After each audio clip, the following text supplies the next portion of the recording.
We got sequels and remakes, some remake sequels. Let's talk.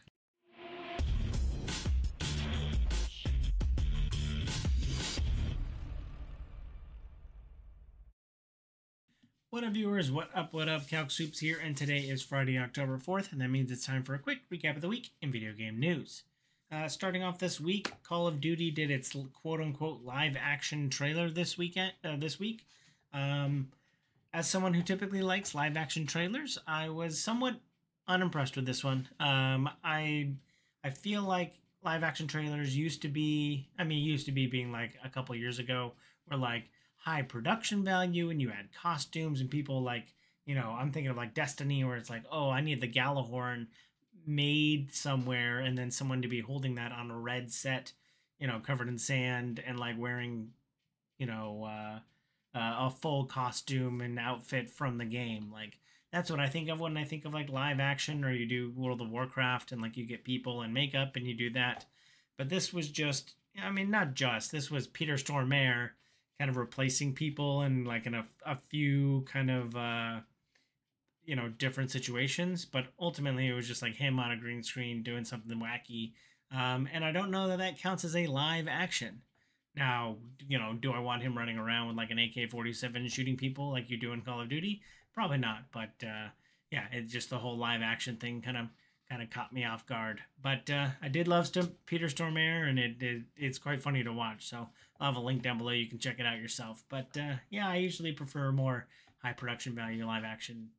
I think Mortal Kombat did that with like their Dave Bautista, and I yelled at them for that too, because it was just like him in a park yelling at people as opposed to like people in, samurai costumes punching each other. So anyway, I digress.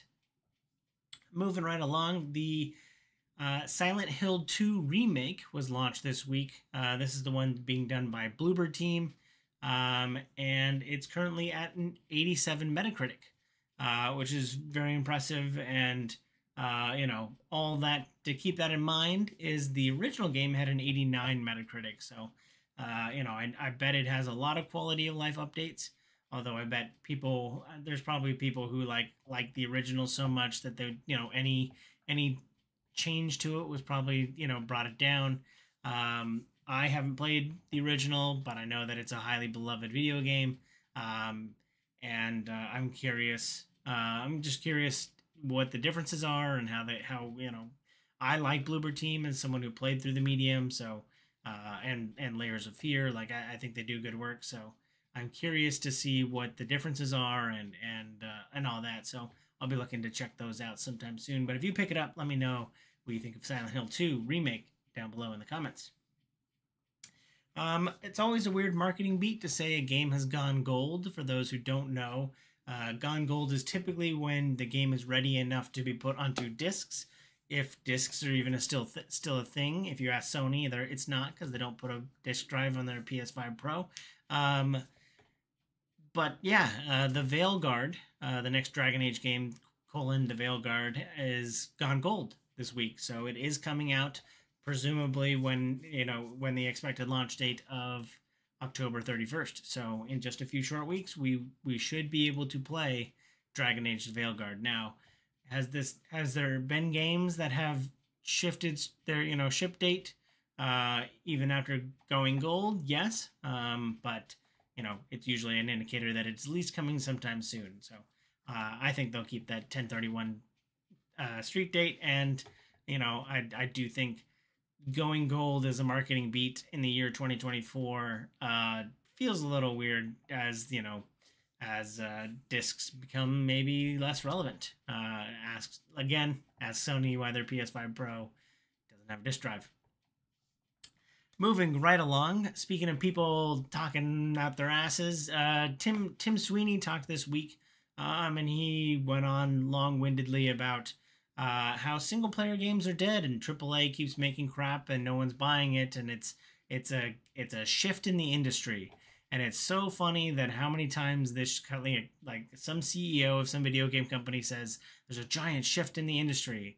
And I remember a couple years ago when like Spider-Man and God of War hitting, and they're like, oh my God, the entire single player industry is revitalized and we need more single player games. So it's all just kind of reactionary BS.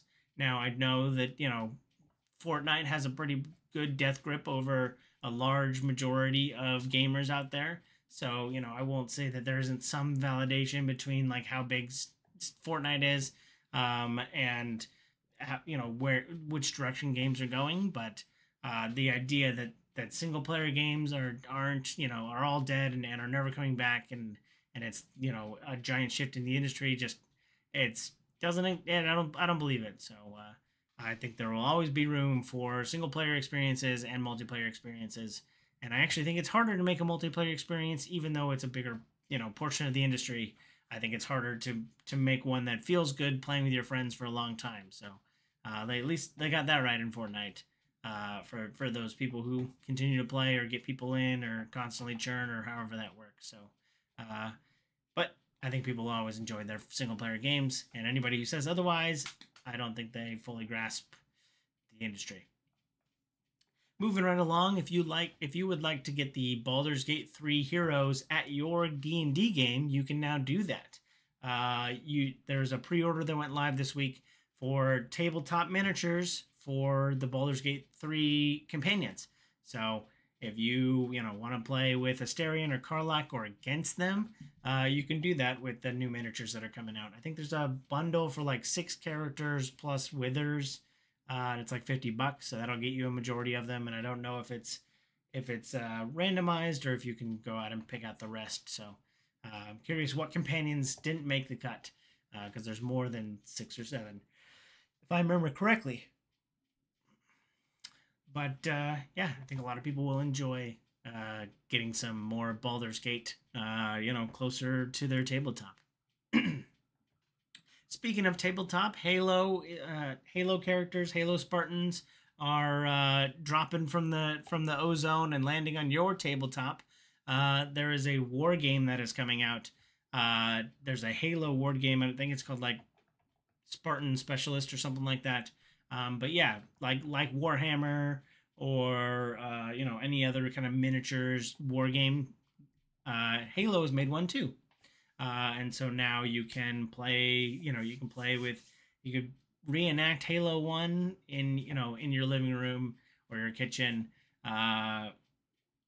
with some Halo miniatures. So, I as someone who plays them, plays a lot of miniatures games like Warhammer, Fantasy and all the other Games Workshop games, it'd be interesting to see what Halo is like on the tabletop, and it seems like you can get a lot in this like $125 bundle that gives you a couple different factions to play against. So I'm curious what that will play like. But I'm always curious about how each tabletop war game will play. So that's something that I enjoy. There was also more board game conversations here on this video game channel. There was a Kickstarter this week for Valheim, the board game.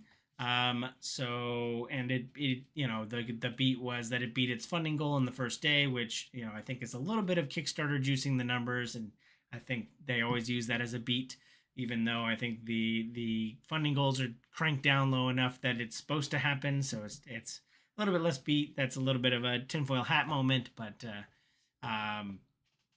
yeah, the Kickstarter for the Valheim board game started this week. And it seems to be going off well. It's also has miniatures, and you'll like move from biome to biome and fight monsters. Very much reminiscent of Valheim. I don't know how much base building there will be, but I know that's a large portion of my friends and I's game time in Valheim was building our settlements out. So I'm curious how the gathering of resources will feel in Valheim, and how sloggy some of those boss fights can be. I'm curious how they replicate that in the Valheim board game. But I am interested, and I do have a lot of friends, especially my board game friends, who would be interested in how the video game gets converted into a board game, something we've played before. So looking forward to seeing what the Valheim Kickstarter is all about.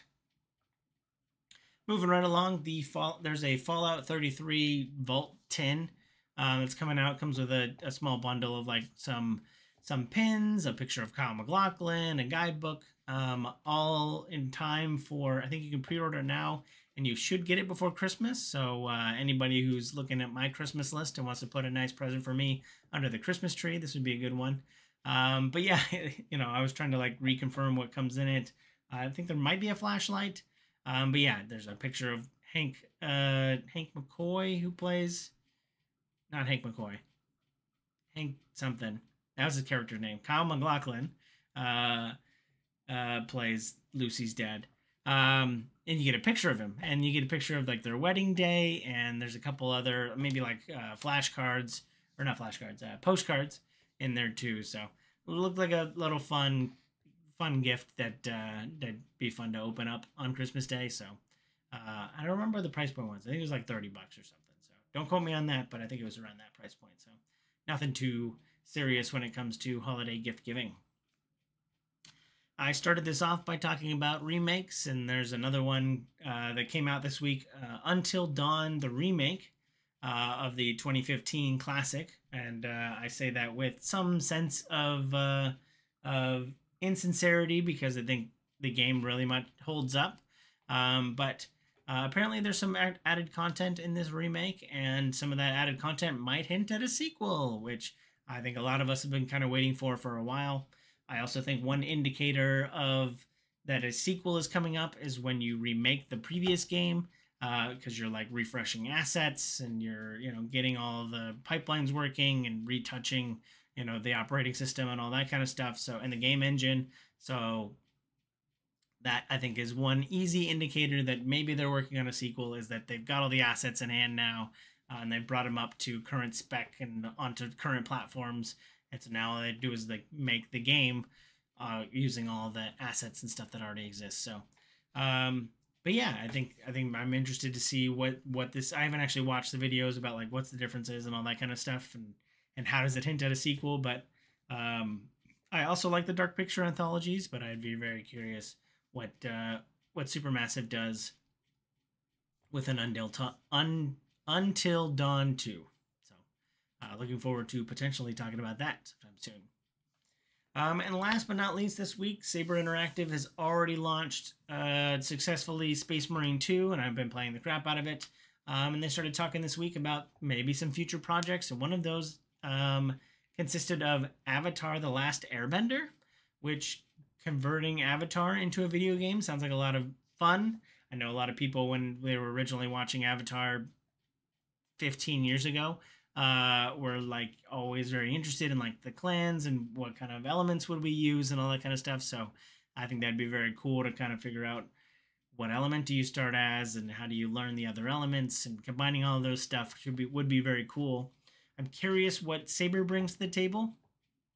They've at least got melee combat figured out, in Space Marine, as you run around and punching stuff.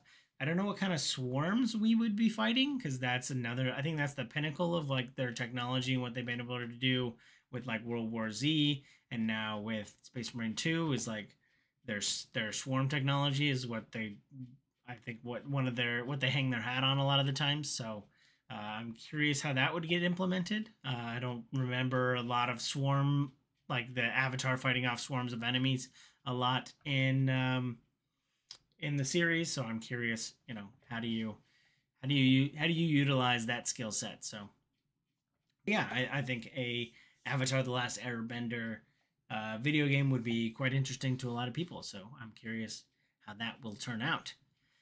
But that's it for this week. Let me know if you feel I forgot anything down below in the comments. But as always, thanks for watching. I hope you enjoyed this content, and I hope you have a super day. I hope you have a super weekend, and I hope you have a super day.